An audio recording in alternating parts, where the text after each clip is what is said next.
আসসালামু আলাইকুম রহমতুল্লাহি বরকাতু।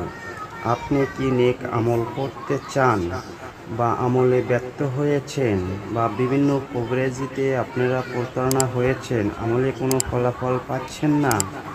শুধু আপনাদের জন্য কমেন্ট করে জানাবেন কখন কোন সময় আয়াতগুলো পাঠ করতে হবে, কিভাবে আপনাদেরকে নিয়ম কানুন আমি সব বলে দিব। কমেন্ট করবেন। কিছু আমল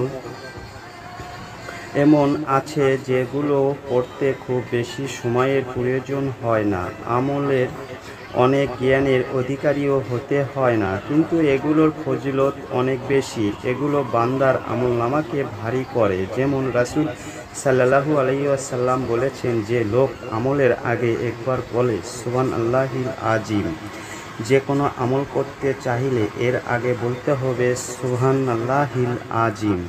আশা করি সম্পূর্ণ সূরাটি পাঠ করুন এবং সূরাটি মনোযোগ সহকারে শুনুন।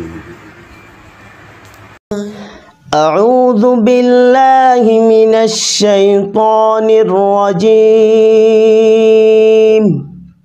بسم الله الرحمن الرحيم.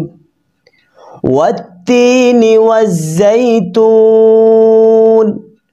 وطور سينين وهذا البلد الأمين. لقد خلقنا الإنسان في أحسن تقويم ثم رددناه أسفل سافلين إلا الذين آمنوا وعملوا الصالحات فلهم أجر غير ممنون. فما يكذبك بعد بالدين؟